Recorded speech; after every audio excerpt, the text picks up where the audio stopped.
Yo guys, how's it going? Welcome back to NDDGames YouTube channel. Today we're going to be doing a top 5 decks of the Yu-Gi-Oh! November/December format. It's been a couple of weeks since Burst of Destiny dropped, and we've had loads of events, loads of data to have a look at the meta and see how it's going to shape up until mid-January when we get Grand Creators. So I just want to give you guys a update of where we are in the meta, top 5 decks. If you go into a regional, go into locals, any events online, this is what to expect. We've got the YCS coming up, we've got regionals coming up, so I want to make sure you guys are prepared. If you guys just want to take screenshots of the deck profiles, that's absolutely fine. All I say is stick around for some theory, and you might pick up a thing or two. And before we start, check out my socials in front of you and below. And without further ado, we're just going to get straight onto the top 5 decks of the November-December 2021 format. So I'm going to go with number 5, Floowandereeze. So this is a deck that's been quite popular on release. I don't think it's the best deck. It's got its choke points, it's got its weaknesses. However, as the meta is going to shape up, I think this is one of the better decks. I probably would play Macrocosmos and Dimension Fisher in this instead of Punishment.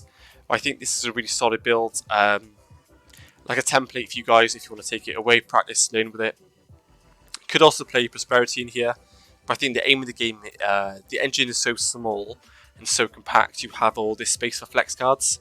So I think it has the meta shapes, you can play different hand traps, different tech cards. So really solid choice. I think if you're on a budget as well, the deck's pretty cheap compared to like Sword Soul and all the other top decks. But yeah, I'm going to put this at number 5 for the time being. You could probably put Eldritch sort of in this category as well. I think that's a really good deck. As people are playing Dart Ruler, Droplets in the main, we could see a trap decks come into the format, so that could be quite interesting in how people sort of adapted to the current techs in the format. As Dark Ruler no more is being literally main deck, Droplets being main deck, so it's going to be super interesting to see how people work with what we've got at the moment. So this is definitely in top 5 in my opinion. For number 4, I've put Sky Striker. So this is a deck that's been gaining a lot of popularity with the Destroy Phoenix Enforcer. I think that card makes this deck a lot better for multiple reasons. I think the main reason is it gives you a better grind game, and if you can make a Verte under Imperial Order, it's a natural out to Imperial Order while giving you a monster next turn. The synergy it has with Area Zero, destroying your own monster and climbing and breaking boards and stuff is really good. And of course, Sky Striker is known for being a 1-card engine that naturally gives you a lot of advantage. Not to mention, you can play cards like Mystic Mine and they can be only one, which is, in my opinion, I think everyone knows this, is the best floodgate in this format. For all the trap players or the control players, this is by far the best floodgate in this format. I think this and Gozen.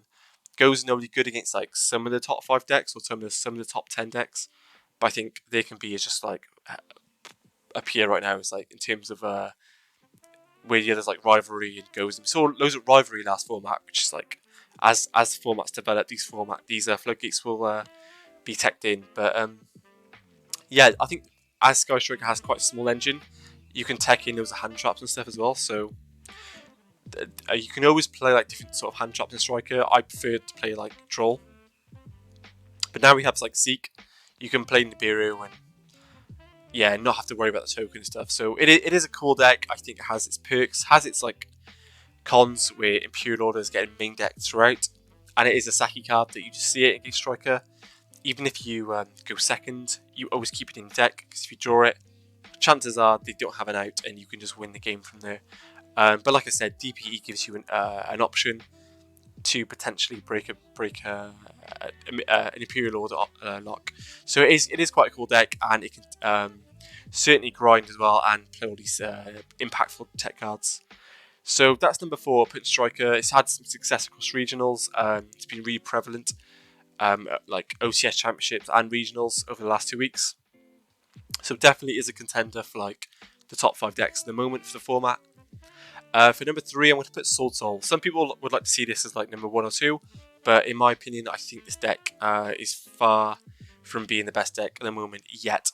I think the ceiling of the format's quite high at the moment. I feel like the best 2 decks are really like almost as strong as they will be. I'll explain those in a minute, but obviously we've got Grand Creators coming out, and that's going to change everything. But I feel like in terms of format at the moment, the best 2 decks, or the best 2 decks, are as strong as they can be, really. And I think the ceiling is quite high at the moment for format. But I think the ceiling for like birds is a lot higher than this deck. Making this deck like a good mid-range deck. But I think the Tangies sort of like make this deck like insane going second and first. I've played this deck a lot, and I think Ecclesia is like a really good card with all the Tangies as well. So the deck has like inherent ways of like breaking boards and stuff, even going second. And of course, some people are playing like Prosperity, but I prefer Desires because if you like, I think drawing 3 in a turn is insane. Like Moe draw plus a Desires is pretty insane. You could play Celestial in here as well and get like 5 draws in a turn, which is just bonkers. But yeah, I think the trap's really good as well. Some people are playing 1.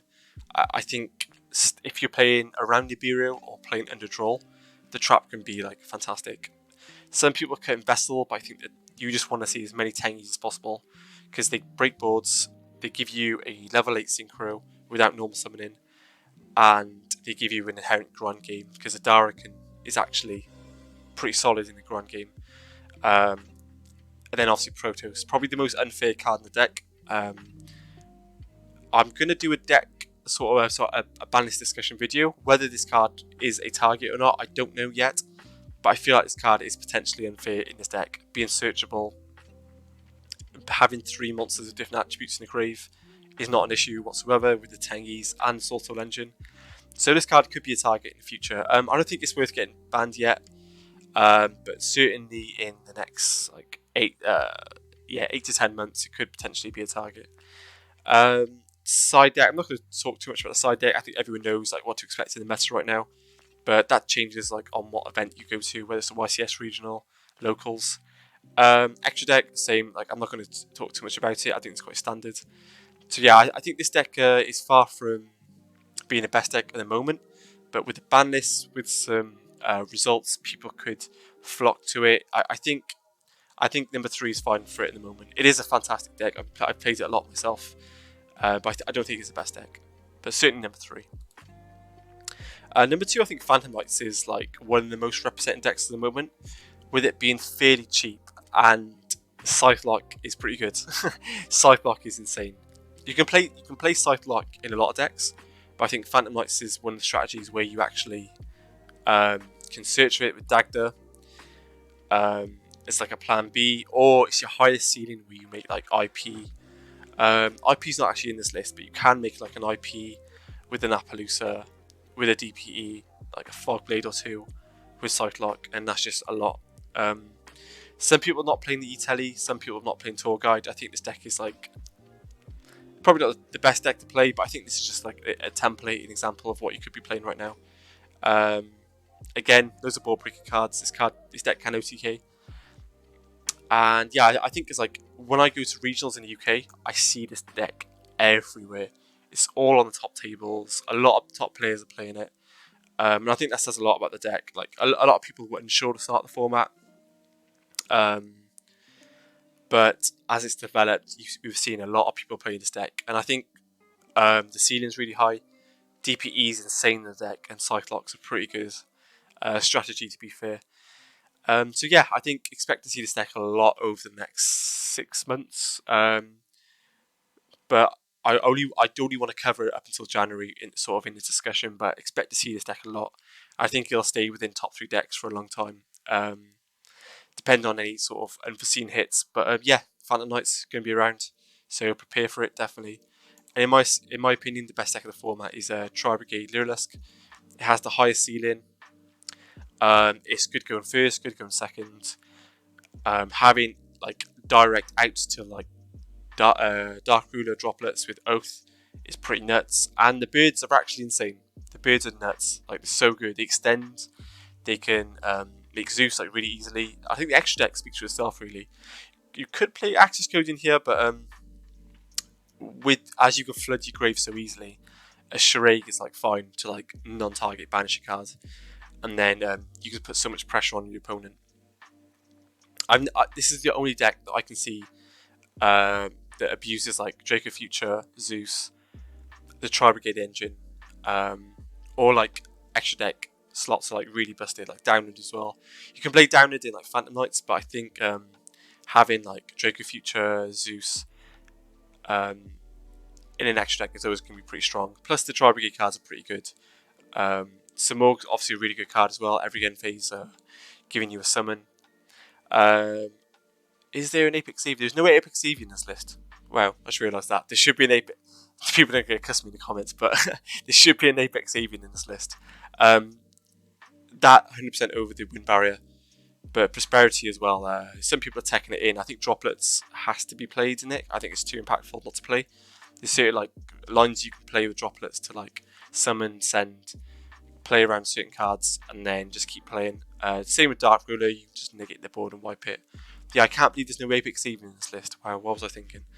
But yeah, really good deck. I think you could probably side deck the Drolls, but I think Floodgate hand traps are like the best in this format anyway. But yeah, these are just some example decks. I don't think they're the best versions of what you could be playing in them, but it's just to give you guys some ideas and let you know my thoughts for the format currently before the YCS, and a couple of big regionals in the UK as well. I'll be at the Newport Regional 2 weeks, so if you're around, you can come say hi. I was at the Melksham Regional the weekend. I didn't do the greatest, but I did pretty well the OTS Championship weekend. I got first and second playing Soul at Oxford and Gloucestershire OTS Championship. So yeah, I've just going to be growing events, playing Dueling Book, testing some of my friends, just getting back into the swing of things. It's good to have events back as well. So yeah, these are my thoughts at the moment. If you guys want any information or any questions, drop in the comments. I'm sure myself or some of my viewers can answer your questions. But yeah, appreciate you guys watching, and I'll see you guys in the next one.